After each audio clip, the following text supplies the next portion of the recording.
to the Mixing Music Podcast. I'm your host, Dee Kei, and with me today, as always, is my lovely co-host, Pro L Lu.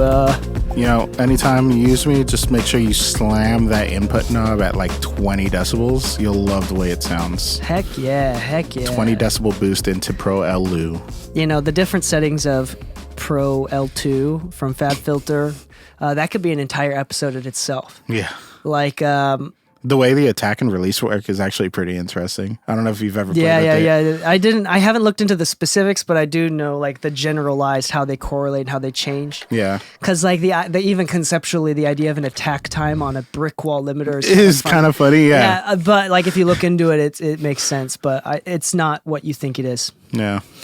Anyway, today's episode is potentially brief, but this is something that goes against a lot of things that we've talked about in the past. As you know, something that Lou and I talk a lot about is boundaries.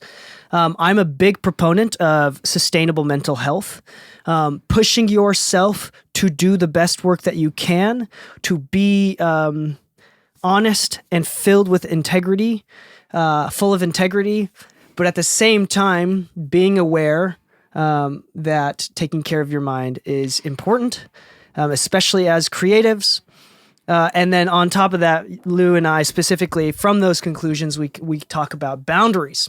Yeah. Not being the type of person that is a kiss ass, that don't be a yes man. Yeah. Make sure that you have boundaries in play and you do not let other people trample over your boundaries. Now, this is, I think there's a balance to this. And this is really interesting and goes directly against that line of thinking. But I went to hang out with Grammy-winning mastering engineer Becker this week. And I basically said this to him at some point during our conversation. I said, I'm at a weird point in my career. I'm doing well enough that I know I'm on the right path, but not well enough that I still want to do more. Mm-hmm. So I'm in a point where it's hard to, people have less advice to give because I'm doing good enough. Mm-hmm. But I said, knowing that you're at the top of your game, one of the top mastering engineers in the world, what is some advice for someone at my stage? And he said something really interesting that I think deserves an entire podcast episode. He said to me during the pandemic, a lot of podcasters, and I did point out that I'm probably one of those, a lot of people were all about mental health and they talked about boundaries. And I do think that boundaries is really good. But he said, DK, at this point of your career, having too many boundaries may kill your progress. And then more importantly, there's a lot of nuance to that. Like he talked about how labels work and how A&R work. And this is something that we'll talk about. The complexities and the nuance of just how practically how these industries and these labels and companies are ran. And then he talked about how you have to figure out a balance to be the guy that is able to do anything on the spot, but also maintain your level of mental health. And it's not, and I think that balance and boundaries is an important conversation, but and he said, I do think that if you talk about these things too early in your career, it can keep you from succeeding. And here's the thing too, I want to be clear on the level of succeeding that he's talking about is not whether or not you can make an income from music. It's about whether or not you can be on the level of getting nominated and winning Grammys, which is different. For example, I know a lot of people living in Utah that are making a comfortable full-time living from music that are never, ever, ever going to be put in I'm not going to say never, but just not even worried about winning Grammys. That's not even something that's on their mind. Mm-hmm. It's just not even a fathomable thing, but they are successful in their own right because they have a full-time living. Yeah. What Dale Becker was talking about is to be in the full professional game.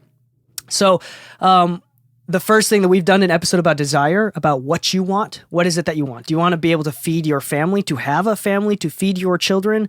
Or do you want to be at the top of the game? So that is something that you need to decide for yourself. That is something that I'm thinking about constantly, and I'm not going to pretend like I know exactly what I want. I have a general idea. I know the one thing for me is I'd rather be a present and great dad. If I have to pick between multi-Grammy winning mix engineer or being a successful father. There's not even there's not even a little bit that I would consider sacrificing being a good dad for a Grammy. Like, that is not something worth it for me. Yeah. But luckily, I believe that I can do both. So,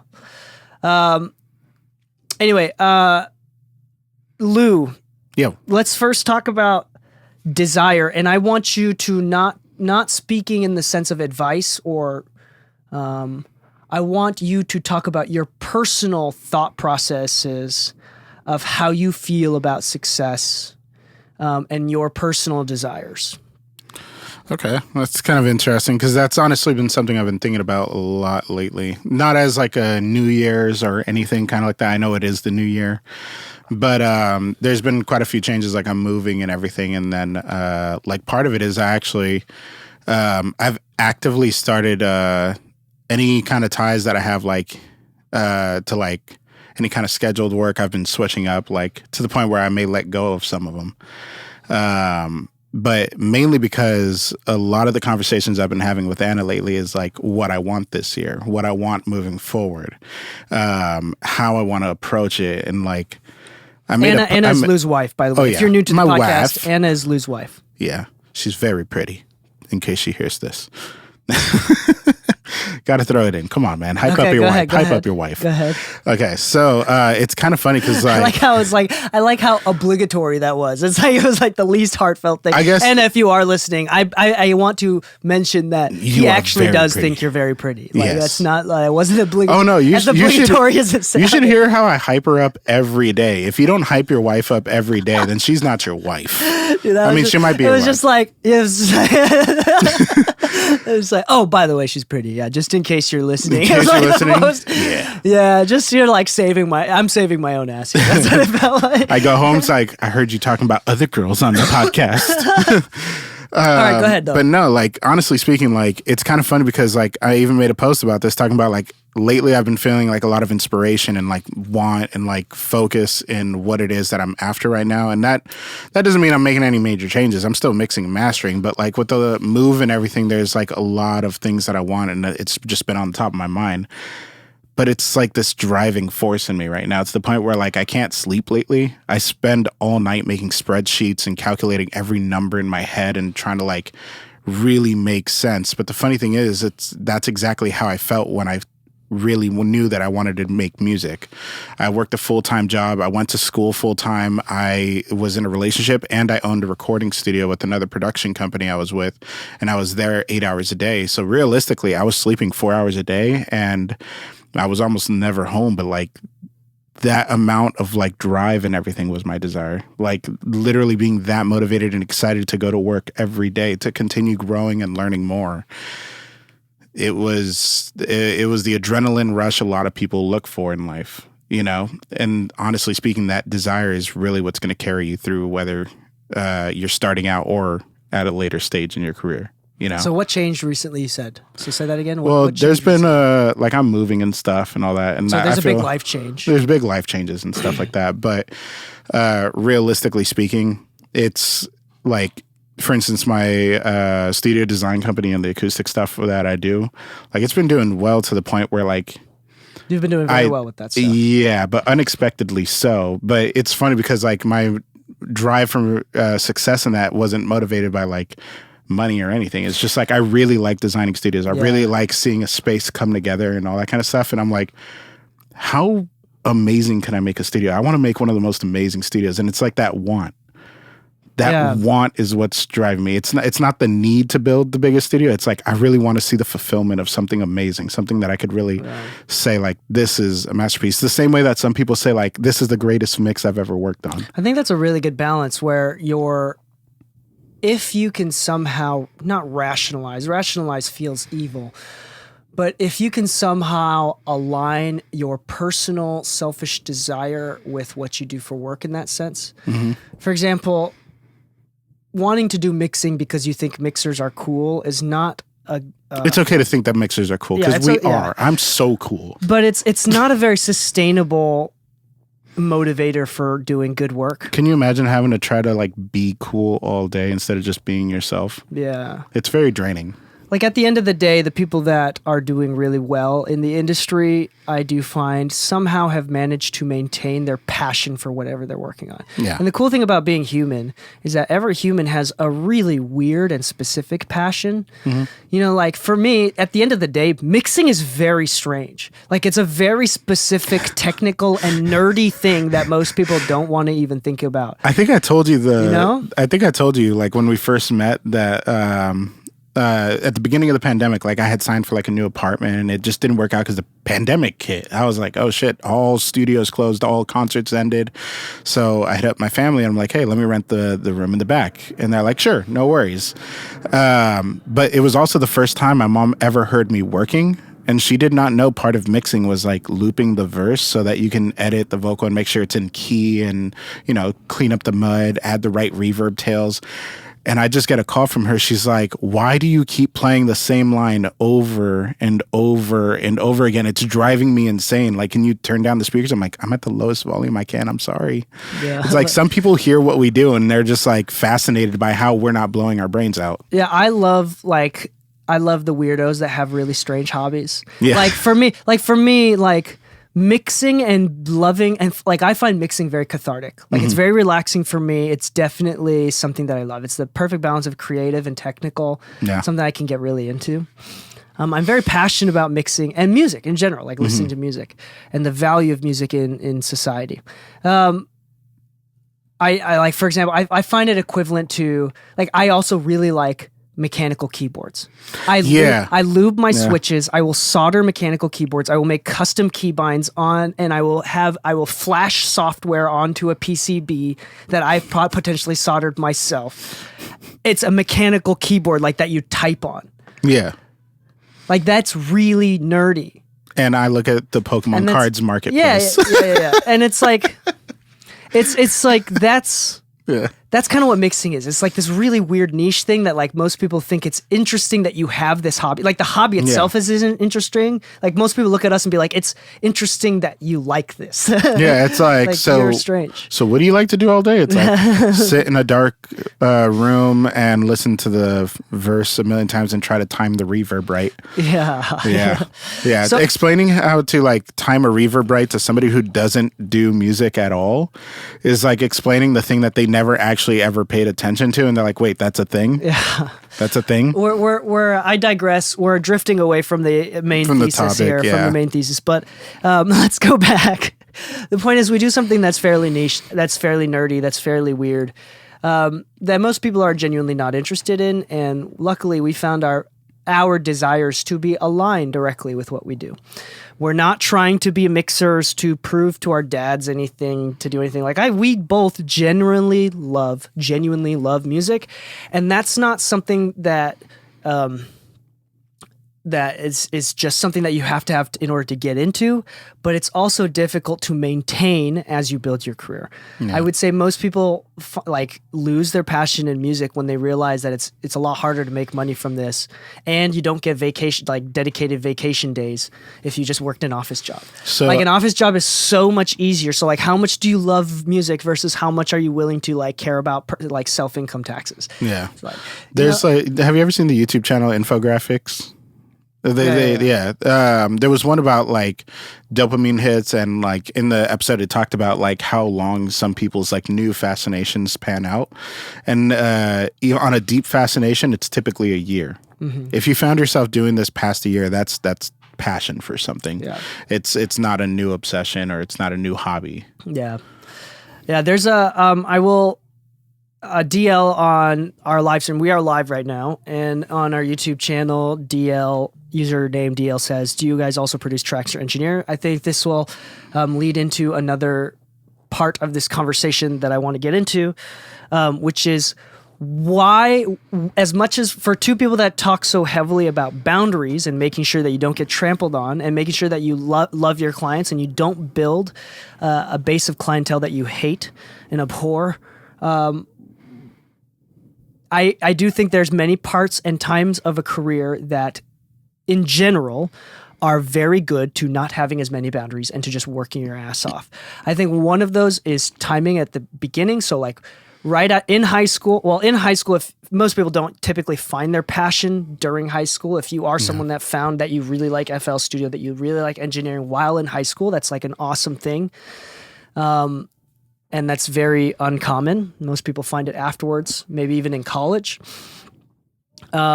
Or afterwards. Some people don't even find it till like they're 40, 50, you know. Yeah. They switch from like their regular medical, they were like an insurance agent, and now they're like, actually, I just want to do music. You know, give it up. I've met a lot of people like that, actually. Like a surprising amount of people. And then I know a lawyer that did that. Yeah. He was telling me how one of the big cases that he took on was like something about like somebody suing like the city of LA, and like the winning amount was like close to like $50 million. And like his commission off of that, he's like, I was able to live for like 10 years off of that. But I really hated my job, you know? And I was like, so you got into music? He's like, yeah. And I was like, how's that panned out? He's like, I own my own studio. I have my own staff. I'm good. I'm like, well, at least you switched up something that pays you significantly more for something that you enjoy significantly more. So that sounds like a win to me. Yeah. So there's I do think that if you're going to work hard, there's going to be a few times, going back to that, there's going to be a few times in your life that working hard and having less boundaries I think is appropriate. And one is when you're able to live off of ramen. Yeah. Like once after a certain age, and this is different for everybody, after a certain age, emotionally, you're just not willing to deal with bullshit. Physically, you are not able to live on ramen every day. But when you're in your early 20s, you fucking should. Yeah. And a part of that too is you should do everything. Like, I don't think you should say no to anything at the beginning stages of your career. Yeah. Like, if someone wants you to be in a songwriting session, if that interests you, you should do it. If someone invites you to be an engineer, if that interests you, you should do it. If someone invites you to master something, if it interests you, and even if you're going to fuck it up, I would say just say yes. Say yes to everything and anything for the purpose of figuring out what you don't like. You know, it's funny. I actually agreed to, I don't know if I ever specifically said this, but it's something I've always acknowledged. In that same notion, the first time I got offered a gig for mastering, I said yes. I definitely had never mastered for anybody on a professional level before. And so it was one of those like big leap kind of things. But it's actually the way I got my credit with Eric Bellinger, which was really cool. But I was like 24 years old, 24 years old getting a major level credit for mastering. And it was one of those where I was just saying yes to different things. And it was for Stat Quo over at Fake Work. They asked me to work on the Damian Lillard thing, and it turns out the A&R for that was working with Yeah Ali, and Yeah Ali had Eric Bellinger on his project, and they asked me to be involved with that. But literally the Damian Lillard thing, I agreed to do that session for free. There you go. And it led to a major label credit with somebody who, I guess Eric Bellinger is still currently on the top of his game right now. I think so, right? I'm not exactly sure about Eric Bellinger, but I know that Tizio has a very similar story with Chris Brown and how he got his first plaque from something that the label never paid him for. Oh, yeah, that was Romeo which is from not fair. Aventura. Yeah, that's not fair. It's not fair. But it's not fair, but I mean, that is something. Me and you have seen some labels just won't pay for months, Yeah. We're literally in the middle of something right now. Well, I'm not worried that they're not going to No, pay. they're going to take care of it. They always take care of us. It's just taking longer. But my first major label mix was ignored, and it's still ignored. It's being ignored. I gave up. They probably wanted me to give up, and I did. After about 20 emails, I gave up. God damn. It wasn't like... That sucks either way. Well, I mean, I also was just grateful to be there. Like, I'm still so new to the game that I was just grateful to be there. Yeah. But yeah, that's something that I'm not going to forget. Yeah. It's like better systems. Actually, in fact, all my invoices have updated terms because of these kinds of burns where like if you don't pay on time, the rate increases. And every time I bring that up in an email just before time caps out, I get my payment now because they're like, wait, you're going to charge us more? It's like, no, you're charging yourself more, and it's 50% more. And they always get scared and pay it immediately.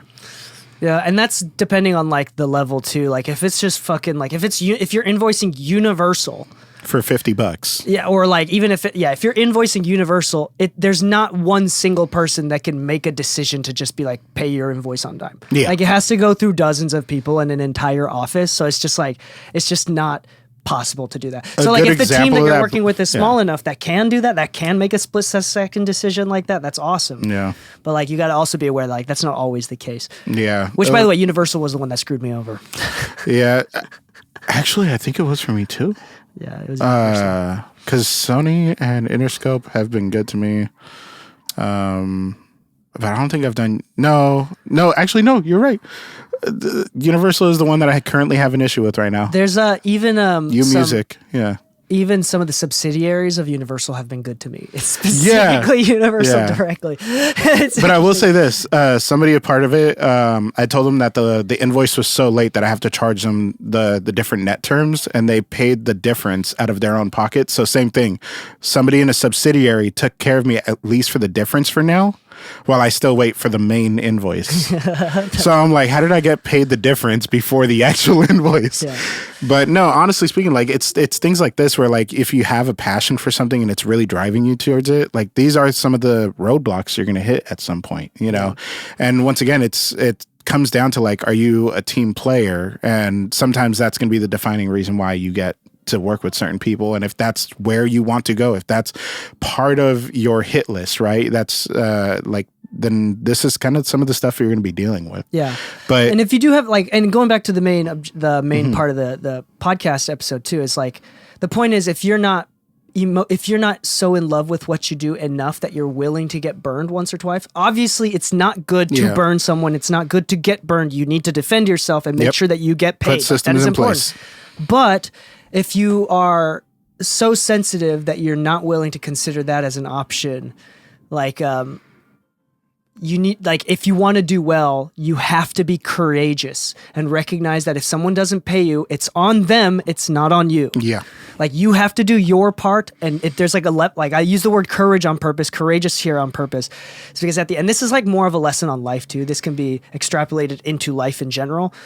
But like at the end of the day, you have to be a good person and be a man of your word, and you have to have the courage to realize if someone screws you, it's on them, not on you, and it's not a reflection of your work, and you should never let it affect your work. Yeah. So anyway, that's that so can another be a challenge time, sometimes. Yeah, there's another a time in your life. So for me, Dale Becker was saying to me in my moment, you know, I just turned 30 a few months ago.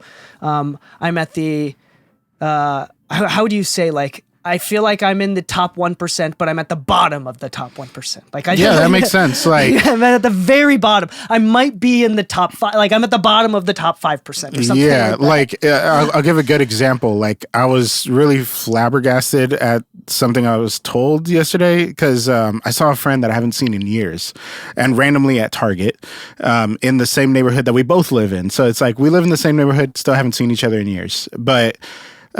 He asked me, he's like, dude, how you doing? I'm like, well, you know, I'm moving, this and that. And, like I told him, like, hey, he's like, are you still working in music? I'm like, yeah. He's like, you still designing studios? I'm like, yeah, I'm doing one for Too Short right now. He's like, dude, you're fucking living your dream. I'm like, one of a kind. Yeah. God. I was like, I guess I didn't think that. Like, I kind of forget that they're like only like so many people in their life can really say that. And it kind of took me out of I guess out of that moment for a second to hear that, because I was like, damn, that, like, kind of like you said, the bottom of the 1%, where I don't think I'm in that 1% necessarily, but I'm definitely in that very niche pocket of people where it's like I don't have a job I hate. No. I just don't feel like I'm doing enough yet. Yeah.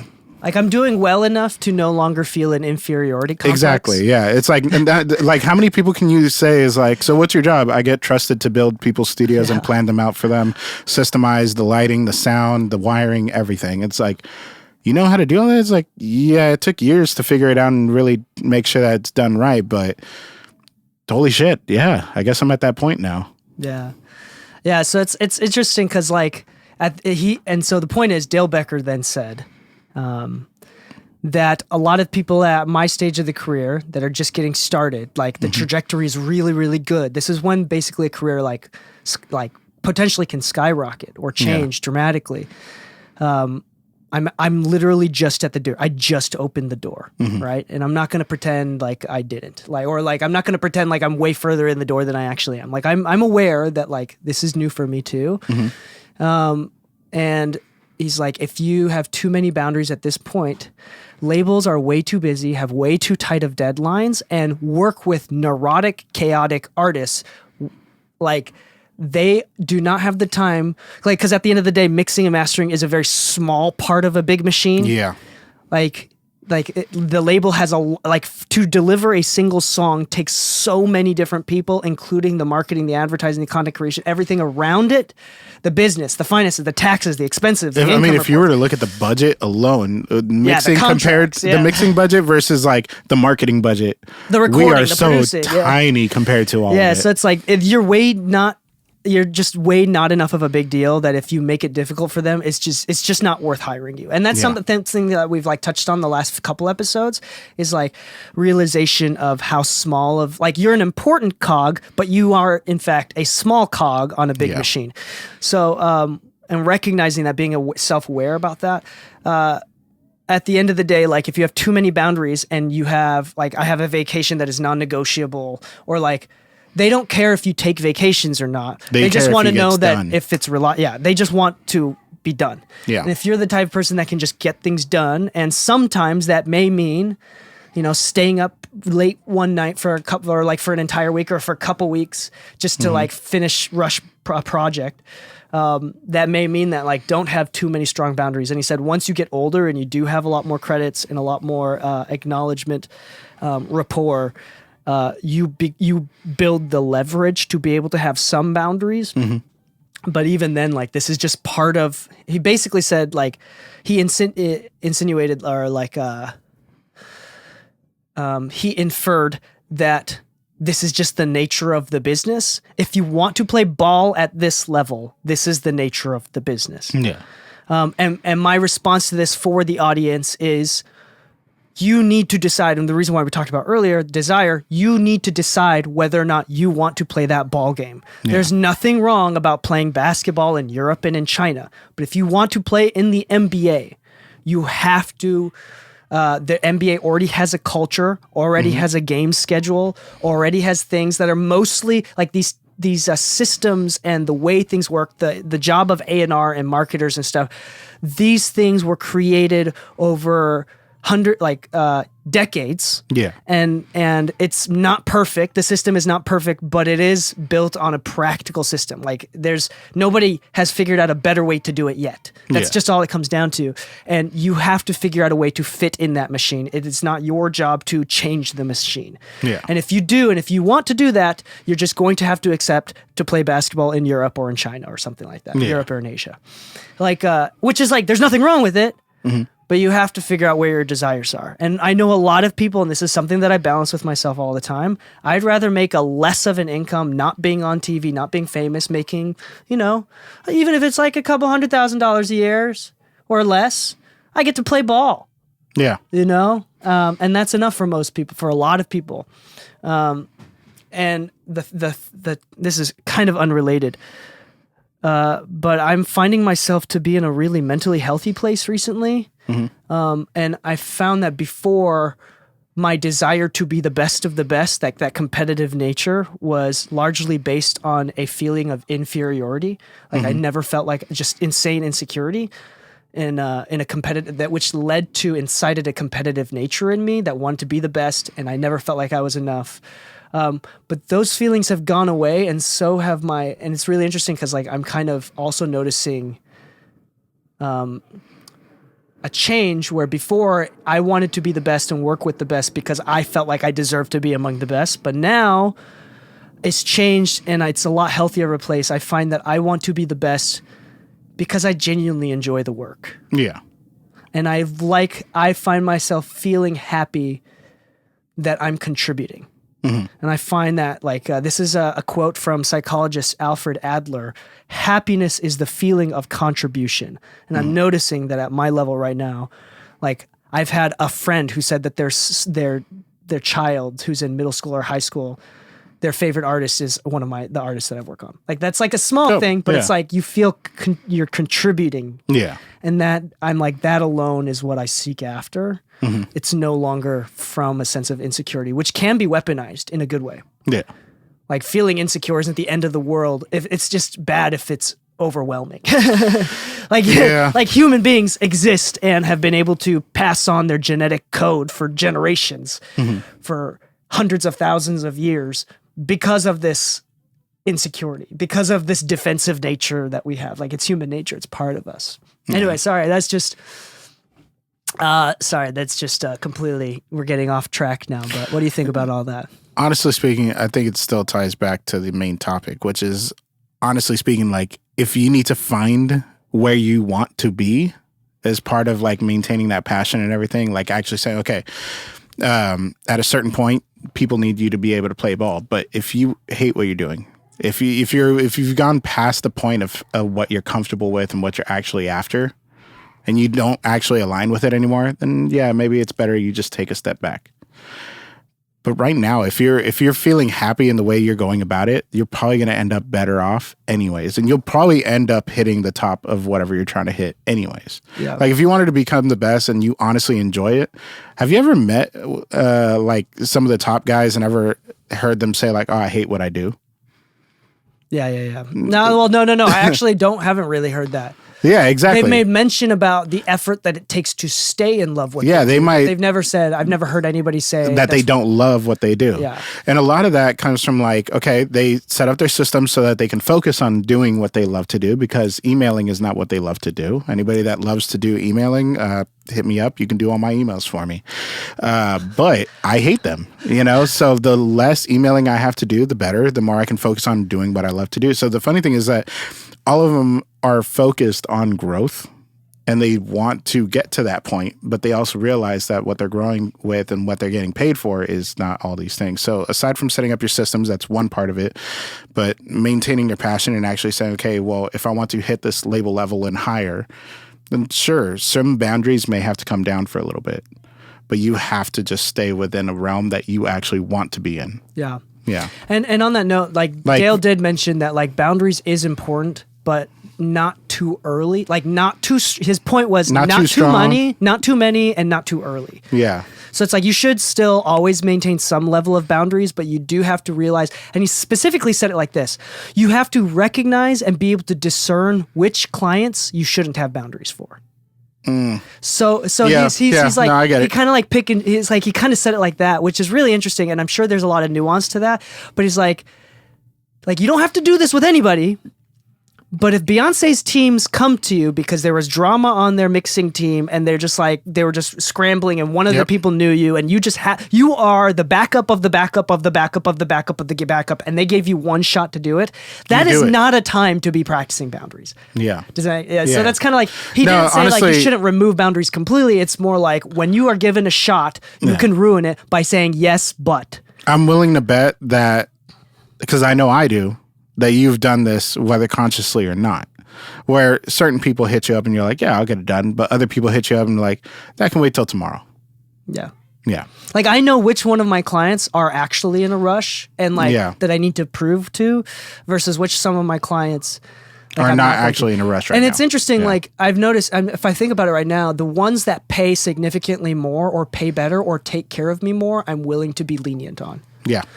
It's also funny correlation to those that pay me more also check on me more because they know it's going to get done, kind of thing. It's usually the easier person to work with. Not because they're like, yeah, do whatever you want. It doesn't matter. It's like, no, it still matters. It still has to be quality and it still has to be done on time.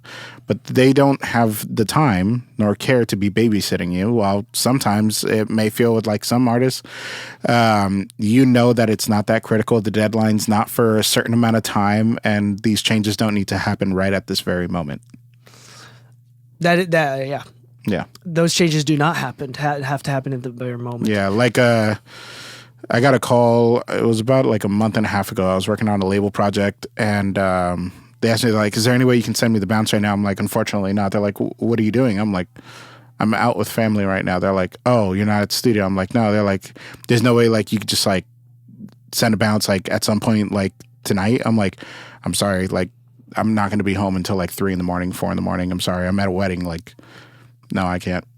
Like those boundaries are okay to say. Like I'm already out. I'm in the middle of a family event. Like I can send it to you once I'm back. Yeah. Yeah. That's like Have you heard the phrase like the idea that I wonder if this is going to lead to any thoughts, but a thought that I'm having right now, which I'm going to test to see if it works. Sure.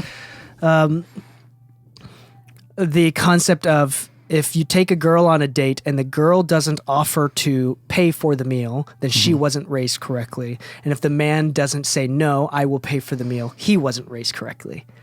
So it's like neither are wrong. Neither are wrong. But yet you can tell someone's, I guess, it's like, point of view. In one point of view, Yeah. you may the story could have generated into you were totally right. Like you can't leave a wedding. Like, that's important. But that may have cost you a job. Yeah. So and it's rude for them to expect you to be able to do that in the wedding. Yeah. It's like, but if they really, really, really needed it and you were unable to do it, at the end of the day, there's a project that needed to be done regardless. Yeah. And it wasn't able to be done. Yeah. And now I would say that most of the time, you could argue that most of the time it's not as much of an emergency as you think. But I have noticed that at the upper end of the upper tiers of the game, actually things are significantly like pretty important. They're really deadline driven, which is really interesting. And it's really interesting to see the artists react with the deadlines. Yeah. Like it's like so. Like the song is supposed to be out 7 p.m. that night and they don't deliver the final files till 11 a.m. because they know you can't release a song onto Spotify that quickly, but they know that the label will deal with it. Yeah. It's kind of fucked up actually. I think I told you like how I spent all night reproducing the song for Keyshia Cole and Antonio Brown because apparently there was a sample clearance issue and they were scrambling. They're like, oh, we got to figure this out, blah, blah. We might have to reproduce the song from scratch, blah, blah. And like, I just played my role as engineer. I never offered myself. But when they're like, do you produce? I'm like, I can produce it if you want me to, but I would still have my terms and stuff, whatever. When do you need it by? And they're like, literally, we're supposed to upload it by 5 a.m., like Pacific time. We're in the East Coast. I'm like, okay. And I just called the people that I knew to get involved and stuff, and we got it done on that time. And that's one of those where it's like, here's an opportunity to produce for Keyshia Cole and Antonio Brown. This is a cool opportunity. Yeah, I'll stay up all night for this one. Sure. Yeah. But it's one of those where it's like, yeah, they were letting the label deal with it. They were letting the label deal with it. Yeah, and I think that also naturally goes into one of the questions that were in the chat. One of the questions that were in the chat was, actually, let me find it. At one point, someone from the comments, that's hard to do in rap music. Rap clients can be aggressive, threatening, and demanding. How do you avoid that energy and make good rap? Well, I'll say it like this. If anybody's threatening you at all, fuck them. Yeah, that's not. Period. Like, that's not a way to I will communicate. also say that that's like an American, I don't know about, I can't speak for Europe or Australia, but I know for a fact where I'm from, like rappers in Japan show up to sessions on time and they're very respectful. Yeah, see, it's a cultural thing. I hate to say it, but I wish that was the case in LA. Yeah, it's not ever going to be. But that's kind of like the part of the thing is like based on your desire and based which direction. Like for me, I thought I wanted to be in the rap hip hop realm. And this is not necessarily a conscious decision, maybe partially, but not really. Part of my niche that helped me make a career, and like the first time I paid rent and was completely self-sustained as employed, my niche was hip-hop music. It's like I was 20, when my wife quit her job. We had our first baby, wife quit her job. It was my sole income. Yeah, it was over 5 years ago. It was because we had Kaname, my oldest son. And then when we had the baby, I asked Kayako, you need to be a stay-at-home mom. We can't do this shared parenting thing. Like I need to focus, and I want someone to focus on the kid. Anyway, so that was over 5 years ago. And I was at that time I was strictly hip hop, and consciously, unconsciously, I found that I didn't like working with not rappers, but people that were aggressive, personality wise, that were disrespectful. Which most of the time in America did end up in my situation, in my location, at this point in my life. This is not a generalization to all hip hop everywhere. Yeah. It naturally was a lot of rappers, so I found myself being completely almost all rappers to now I don't work with almost any rappers, like maybe a few a year. Yeah. And it's like only the ones that are doing really well. Like, so 2 weeks ago, I had an issue where, once again, it's weirdly, it wasn't hip hop specifically, but it's personality like that. What I perceived as disrespectful. Like, I could have been wrong, but I already knew I was uncomfortable and I just didn't like the situation. So I opted to work with them for the day, just let the session time out and finish. I edited the song. And then I just said, hey, I'm going to send you your session files. I'm going to send you the mix that I prepared for you, and I'm going to send you a refund. I don't think it's good for the two of us to continue working together. And when they asked me why, I just said, honestly, I think there's a clash of personalities, and I don't think it's going to result in me giving you a better product than I could have if there wasn't a clash in personalities. Yeah. Yeah, that's interesting. There's a lot of nuance in that story too. A lot of things to pull out from that story. Yeah, because it could have been more on my end. Yeah. Okay, there's something that I think this will have something to do with the episode too. There's an old Ghibli movie. For some reason, it's the only Ghibli movie, one of the only Ghibli movies that is not on HBO Max, the streaming service. So Ghibli is most recently they just won an award, Golden Globe, for The Boy and the Heron, which is their newest one. This is the same animation studio. Hayao Miyazaki makes like Totoro and Spirited Away, Princess Mononoke, Kiki's Delivery Service, Castle in the Sky, Howl's Moving Castle, all the same animation studio. By the way, in Japanese it is called Ghibli, so it's not Ghibli, it's Ghibli technically, but in English people call it Ghibli. Anyway, so with Studio Ghibli, there's a movie that's not on the streaming service. It's about World War II. It's called Grave of the Fireflies. It is a horrendously sad movie. It is one of the saddest movies or saddest stories that I've ever come across in my life. Not even like a happy ending? No. It is sad the entire way through. And both characters die at the end. Oh, that's okay, so here's the thing. During World War II, lots of, obviously, other than the atomic bombs, there's lots of like napalms. So fire, and Japan during that time, all of the buildings were made of like wood. So it's just like, they're just tinder boxes, basically, these towns. Lots of people died. Mostly civilians. A lot of civilians died. And the movie is about a civilian brother who's about, he's less than 10, maybe around 10 or something. It's been a while since I've watched the movie. And his younger sister, who is in like preschool age. Yeah. And parents are killed in a house fire, in a napalm, are forced to, in the beginning of the movie, they're forced to live with an aunt and uncle who's very abusive. Because at this time during the war, Japan was losing and it was a matter of pride. There was no food. There was no like energy sources were released. So like asking for another serving of rice was like a big ask because everybody had so little food. Yeah. And so little money. Because it was all being spent into the war. So they hated the fact, the aunt and uncle hated the fact that they had to take care of their dead siblings' children. It's just 2 extra mouths to feed. Yeah. They eventually run away from aunt and uncle because they were just so abusive. And then they both end up dying. There's a lot more to the story, but like they just both die. Do you know what the moral of that story is? One of the main morals of that story is if the boy took all of that abuse on the chin and just... They would have survived? They would have survived. The point of the story is not to have boundaries. The point of the story was if you just took it on the chin, you wouldn't have killed your sister. Yeah. That's the story. Like if they were fucking abusive and they were manipulative, it's like there's so much nuance to that story. But if you just fucking took it on the chin and realized and you humbly accepted your place in your life that your parents are dead and this is the only way to survive, you wouldn't have killed your sister. And in turn, in the movie version, I think he dies too. Or infers that he dies. In the book version, I think it was different from the movie version. That's the lesson of the story. Yeah. Isn't that a very unique, interesting moral? I've never seen a movie that's had that moral where it's like you should have just took it up the ass. Yeah. So I spoke with somebody... that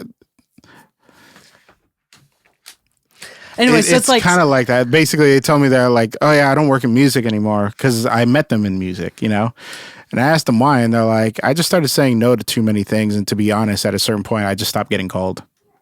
I was like, so it's like, yeah, damn. so like that's something that you have to balance and you figure out that is strategically in relation to desire and what you want. But I will say, as much as I am an advocate of therapy and mental health, this episode specifically is dedicated to the yang side of the yin and yang, yin yang, the chaotic side of sometimes if you aren't willing to eat shit, you will lose. Yeah. And you have to balance it out. Like, you have to balance it out. Like, for example, this is something that's really real. You may have a disability of some kind, of various nature. Like, if it's really severe, the story kind of changes. But if you might have a slight, like, we're both very ADHD. Oh, yeah. And a lot of people make that in their entire personality. I think that's really weird. Or like they're like slightly autistic and that becomes their entire personality. And for some people, I'm not going to, okay, never mind. As much as that is valid, you, at some point in your life, even with whatever disability you have to accept that if you want to be happy or to do well, there's a certain level of acceptance of yourself and acceptance of the issues that you have, enough where you're still willing to push through it and to cope with it in a healthy way. Yeah. Like, obviously, extremes don't matter. Like, if you're so OCD that you're unable to be social, like if you're unable to just survive that is different. But I mean, like, with people like us who have extreme levels of ADHD, we are the poster children of ADHD. We still learn, like, okay, I have to show up to meetings on time, and I have to figure out how to cope with being on meetings on time. We have to make schedules, we have to make to-do lists, and that's just a part of being adult. And like, there's this balance of, yes, you have ADHD, so you should be forgiven. People should be easier on you. But the other side of the balance is you shouldn't be as forgiving on yourself as you should. If you just took it on the chin and did the hard thing and just assume everybody else is also having a hard time, but they're just working on it, unlike you, if you just took it on the chin, you could have survived. You could have done well. And this is the reason why I think that we're doing so well, is because at the end of the day, and anybody that does want to do really well, this episode is to talk about the other side of the balance, which is you have to fucking take it on the chin. You have to set your expectations to realize, or not even expectations is a heavy nuanced word, but you have to realize that this is a decision that you're going to have to make eventually, and you can't just avoid this decision. Yeah. Are you the type of person that is going to eat shit, that is willing to take shit? Or are you the type of person that's going to succumb to your valid and reasonable excuses? Yeah. And there's a balance. Anyway, sorry, I'm starting to get on a tangent there, but Lou, have you how do you feel about, I just find that story so interesting. Like the grave of the fireflies. Like, yeah. I find that to be such an important lesson. When I first started, like, really dedicating time, and quit my 9 to 5 and everything was like burn your bridges kind of thing. Burn the boats. Yeah. Yeah. Not the bridges. Cortez. Yeah. You're not trying to burn bridges. Yeah, we're burning boats here. Yeah. With Cortez. That's but basically, I saw myself thrive because the idea of failing is just so not in my wheelhouse. It's not. Like, the idea of failing is always possible, but to allow it to happen is just not there. So, like, I hear the story and I get it. Like, it's a movie at the end of the day. Hopefully it's fiction, because that'd be a fucked up truth.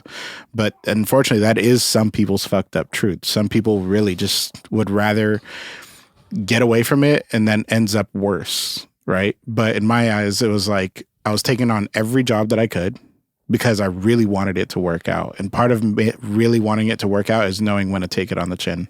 Yeah, this is true. This is, and we'll end the episode like this.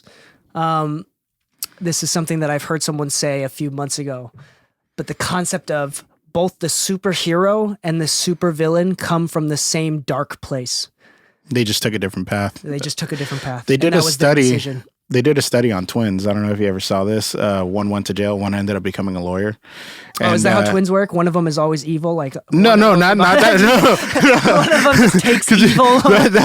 Like if I was a twin, I'd be like, wait, which one am I? No, but they when asked the question like, so how'd you end up here? And they was like, well, what'd you expect? I came from a home like this, but both of them came from the same home. So it's like both of them saying that.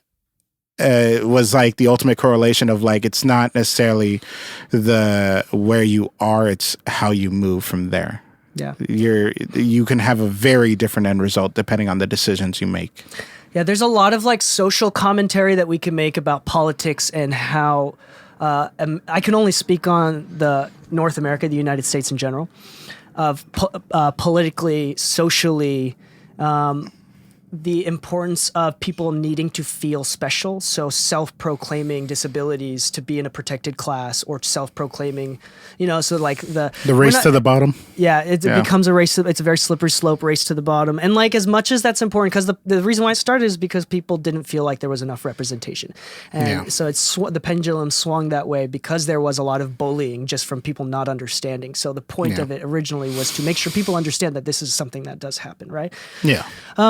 So it's good intentions. So I'm not a professional. I don't want to speak on this too much, but at the end of the day, everything is a balance. And I know culturally right now we're kind of coming out of it, but like I think like red pill or like alpha content is just swinging the other way too hard. It's like counter swinging, but way too hard and incorrectly. Yeah. But there is a balance on like sometimes you should just take it on the chin. You should just live with the abuse. There's a book. I haven't done a book recommendation in a while. I feel like in a few episodes, more than a few episodes. But this is something that I think a lot of Americans would really highly benefit from.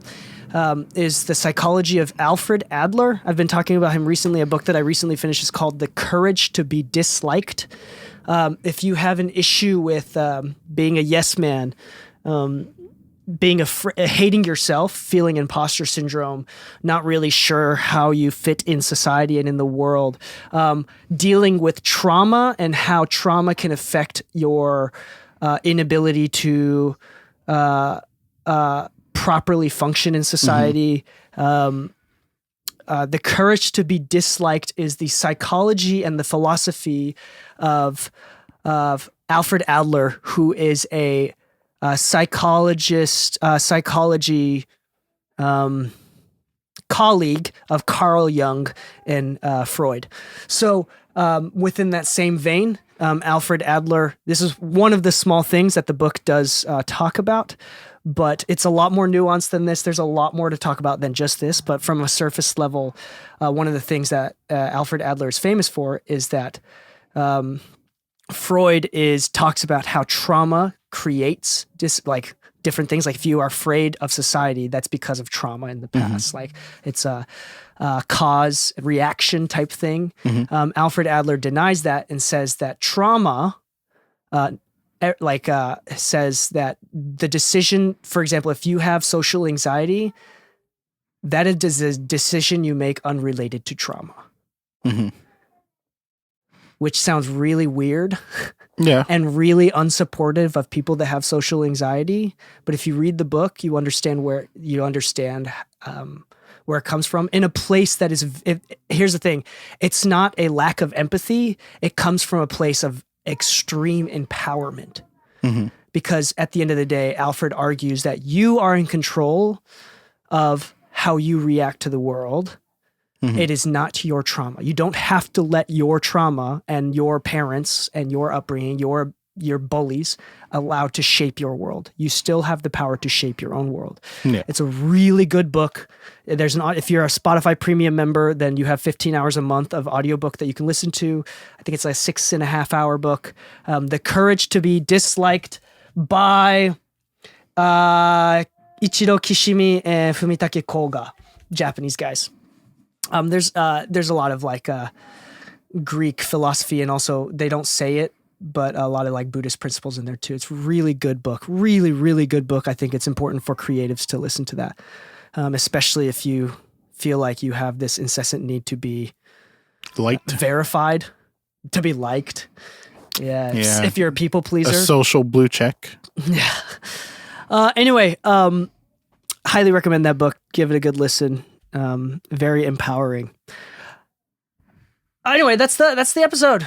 Sorry, a little bit of tangents. I think we kind of covered everything that is on our minds. I think really we encompassed as much as we can, because I'm sure, knowing us, we could talk about this for 3 hours. Yeah, for sure. But that's also probably not good for podcasts. Yeah. But no, I think even if we did go on tangents, they're all tangents that were related and come back to it. Yeah. Yeah. Linhart97 on Twitch just said, I feel like tangents podcasts are the best. So honestly speaking, I'm not going to lie. I have to agree with Linhart, because I noticed the podcast that I listen to, it's like they start with the subject, but it springs out into the branches of a tree from there. Like the topic is the trunk, but the branches is like the content that I'm listening to, because there might be little details that come from those tangents where like, oh, I see. I understand. Yeah. Okay. A little more context to the topic. Yeah. Anyway, thank you so much for listening to the podcast. If you want more technical tips, like how to use a fucking compressor or how to EQ vocals, go to mixingmusicpodcast.com/exclusive. Lou and I will talk about technical tips as much as we we can. But the exclusive episodes are short, bite-size, usually up to 20 minutes episodes that are 100%. They're all technical. Every single episode is technical. $4 a month or $40 a year. Get access to the exclusive episodes that come out twice a week on Wednesdays and Thursdays of the Mixing Music Podcast at mixingmusicpodcast.com/exclusive. We also have a bunch of sponsors. If you're looking for discounts and whatnot, go to mixingmusicpodcast.com and check out our sponsors list, where we do always have our current up-to-date sponsors or affiliate links, so we get some kickback. So if you're going to buy something anyway, go ahead and check that out. I think we do have we have an affiliate link with Sweetwater as well. Like if you're thinking about buying something on Sweetwater, like do us the favor, take 10 seconds to use our Sweetwater link, mixingmusicpodcast.com/Sweetwater, so we get whatever percentage of the money that you spent going to us instead of the man. That whole nickel. A whole nickel, dude. Many nickels makes 15 cents. Okay, anyway. I thought you were going to say Lou a dull boy or something. Yeah. On that note, happy mixing, my friends, and stay saucy.